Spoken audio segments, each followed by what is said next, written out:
Queridas, nós vimos a palavra de Deus como algo muito importante para a nossa vida. Agora, o tema de hoje é um tema que nos traz talvez esperança. Será que alguém se importa com você? Será que alguém te ama a ponto de morrer por você? Esse é o tema que nós vamos estudar a partir de hoje. O que Jesus nos ensinou sobre a salvação? Jesus veio a este mundo buscar e salvar aquele que estava perdido. Você já se sentiu perdida? Você já se sentiu jogada, abandonada? Jesus, ele veio resgatar você. O que é que Jesus fala? O que nós vamos aprender juntos sobre a salvação? Por que é que Jesus teve que vir a este mundo para salvar? Qual é a diferença da salvação na minha vida? O que é que eu posso esperar da salvação para que eu possa ter uma esperança, um futuro? Esse e muitos outros mais questionamentos serão respondidos a partir de agora pelo pastor Arilton. Que o Senhor possa ajudar você neste estudo. Você já se pegou alguma vez caminhando sem rumo? Já sentiu estar desorientado ou perdido? Essa parece ser a realidade de todos os seres humanos. Antes mesmo que o homem pecasse e o mal surgisse em nosso mundo, Deus já havia estabelecido um plano para resgatar o homem, salvar o homem. Salvar de quê? Do que preciso ser salvo? Jesus veio a este mundo para salvar você e eu do pecado e da morte.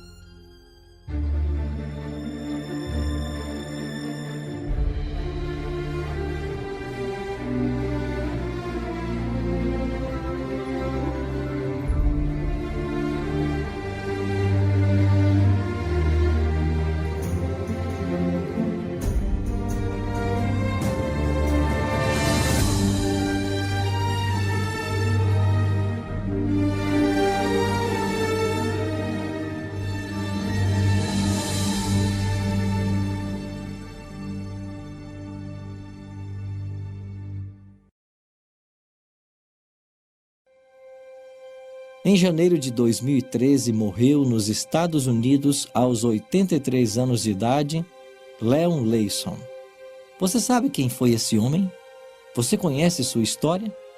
Certamente conhece parte dela. Ele foi o último sobrevivente de uma lista de 1.200 judeus salvos da morte durante o regime nazista por um homem chamado Oskar Schindler. Leyson tinha quase 10 anos, quando a Alemanha invadiu a Polônia em 1939. 6 meses depois, sua família foi transferida para um gueto em Cracóvia. Ele perdeu 2 de seus irmãos durante o Holocausto, mas foi protegido por Schindler enquanto trabalhava em sua fábrica. Leyson, certa vez, estava fraco de tanto passar fome. Então Schindler dobrou sua alimentação. Ele também colocou a mãe de Leyson e os irmãos sobreviventes em sua lista. Apelidado de Pequeno Leyson, ele era tão miúdo que conseguia entrar em uma pequena caixa para operar o maquinário na fábrica de Schindler. Em 1993, foi lançado o filme A Lista de Schindler. Após o sucesso da produção, Leyson começou a ir a público e contar sua história nos Estados Unidos e Canadá. Em 1997, em uma entrevista, ele disse: "A verdade é que eu não vivo minha vida na sombra do Holocausto. Eu não dou aos meus filhos um legado de medo.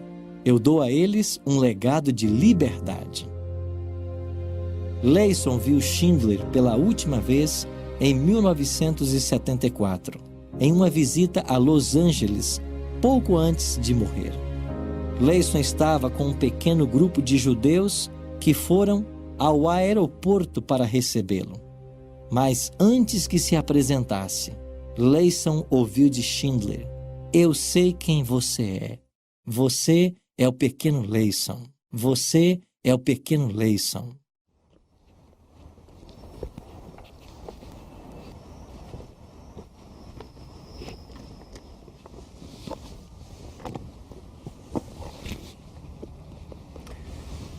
Aqui está a sepultura de Oskar Schindler. Essas pedras sobre a sepultura foram colocadas por judeus que vieram visitar o seu túmulo e agradecer por sua ação.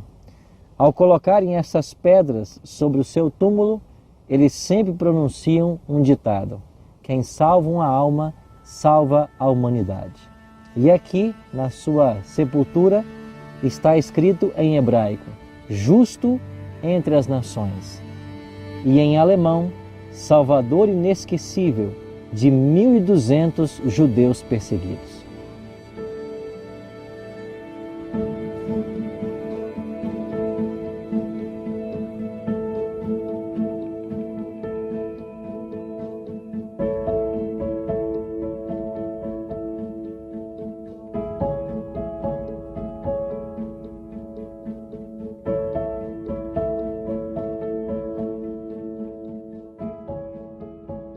Estamos agora em outro cemitério. Aqui, segundo a tradição, Jesus teria sido sepultado. Não temos aqui uma lápide sepulcral, como a de Schindler, dizendo Salvador inesquecível de 1.200 judeus perseguidos. Mas Jesus gravou na história, com seu próprio sangue, o título de Salvador do mundo.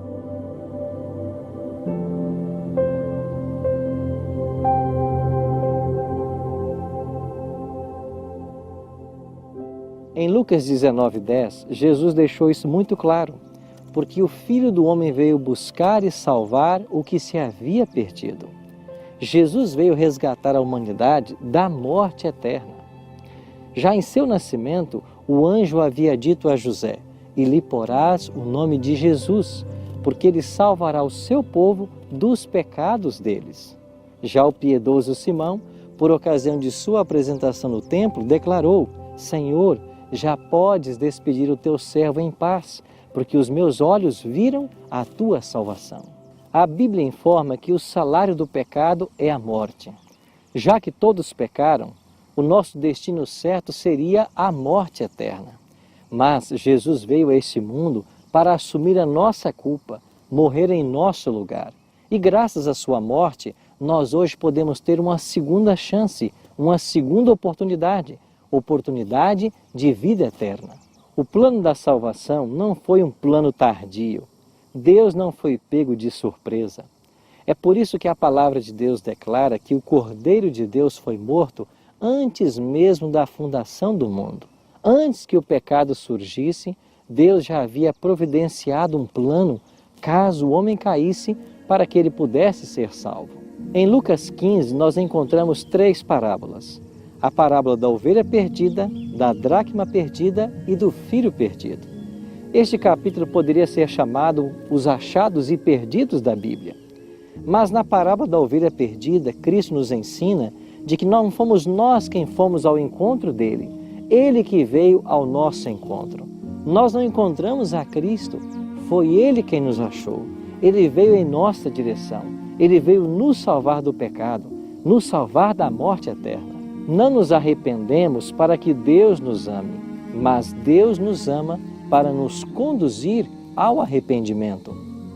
Quando a ovelha finalmente é encontrada e levada de volta para o aprisco, o júbilo do pastor se exprime em cânticos de louvor. Ele chama seus amigos, vizinhos e faz uma grande festa. De igual forma, o céu e a terra se unem em louvor a Deus, quando um pecador que estava perdido é encontrado e salvo. Quanto esforço fez a ovelha para finalmente ser salva? Nenhum. Ela simplesmente baliu desesperadamente. Isso nos ensina claramente que nós não somos salvos pelas obras, mas exclusivamente pela graça de Deus. Paulo declarou: porque pela graça sois salvos por meio da fé. Isso não vem de vós, é um dom de Deus, não de obras, para que ninguém se glorie. Somos salvos pela graça, independentemente das obras. E essa salvação, ela é recebida mediante a fé. Fé em Cristo como o prometido Cordeiro de Deus. Fé nos méritos de Cristo, que são suficientes para nos perdoar e salvar. Fé na justiça de Cristo que nos é imputada, e nós somos salvos pela vida santa que Ele levou. É por isso que o apóstolo Paulo declarou: mais longe esteja gloriar-me, senão na cruz de nosso Senhor Jesus Cristo. 6 meses após a morte de Leon Leyson, o último sobrevivente da lista de Schindler, uma das 4 cópias existentes da lista foi oferecida num leilão que durou 10 dias. Ela foi oferecida por um preço de reserva de 3 milhões de dólares. No entanto, não recebeu nenhuma oferta. Talvez as pessoas não quisessem manter vivas uma história tão triste de injustiça e morte. Eu não sei. Mas eu queria falar para você de uma outra lista. É Deus quem está fazendo essa lista. Ela se encontra no livro da vida. E lá estão sendo colocados os nomes de todos os que forem salvos pelo sangue do Cordeiro. Seu nome já está nela? Você deseja que seu nome seja escrito nessa lista? Só há um caminho. Abra seu coração e deixe entrar Jesus Cristo, o Salvador inesquecível. Você deseja que o seu nome seja escrito na lista que Deus está escrevendo nos céus? Você deseja que o seu nome vá para o livro da vida? Só há um caminho. Abra o seu coração a Jesus Cristo e permita que Ele seja o teu Salvador. Jesus disse que viria e veio. Ele disse que morreria e morreu. Ele disse que ressuscitaria e ressuscitou. Ele disse que vai voltar. Espere-o. Minhas queridas, como foi o segundo estudo de hoje? Eu quero dizer para vocês que antes mesmo que o ser humano pecasse, Deus havia estabelecido um plano para resgatá-lo. Jesus viria ao mundo para morrer em seu lugar e em meu lugar. Que alegria poder saber que nós temos um Salvador que pode nos resgatar, que nos ama, que se preocupa conosco. Isso é algo importante que nos traz esperança e conforto, alívio na nossa vida. Que hoje você possa olhar para Jesus na cruz e dizer: Senhor, eu aceito o seu sacrifício por mim. Eu quero ser salva. E ser salva para quê? Nós vamos ter outros estudos onde nós vamos aprender por que nós vamos ser salvos. Para quê? Existe um lugar que Jesus está preparando. Espere um pouquinho mais. Nós vamos ter este estudo especial para vocês. Assim como nós estamos fazendo todos os dias, eu quero dizer para vocês que nós temos aí um manualzinho onde você pode escrever, onde você pode, através da sua Bíblia, comparar. E você também pode nos escrever, se tiver alguma dúvida, algum questionamento, e nós vamos com toda alegria e todo prazer escrever. Que bom que o grupo já começou nessa interação e estou muito feliz aí que vocês estão participando. Quanto mais nós conhecemos a palavra de Deus, mais nós vamos ter a consciência de que esse é um Deus que nos ama, que nos quer fazer pessoas diferentes, que nos quer fazer felizes, que Ele tem um livro, um manual do proprietário que quer fazer a gente compreender aquilo que Ele veio, por que Ele veio para cá, né? Qual é o propósito da nossa vida e outras questões mais. Para nós terminarmos, vamos fazer uma oração. Querido Deus, muito obrigada pelo Teu amor, por Jesus ter vindo aqui neste mundo morrer por nós. E nós possamos aceitar, dizer sim, eu aceito o Seu sacrifício e possamos viver uma vida renovada. E que nós possamos, Senhor, ser felizes, mesmo em meio às dificuldades. Cuida de nós, transforma a nossa vida em nome de Jesus. Amém. Queridas, não esqueçam, a Bíblia é aquela que vai transformar a sua vida, vai transformar e vai te dar a esperança que você precisa. Fica com Deus e nos vemos no próximo estudo. Que Deus abençoe.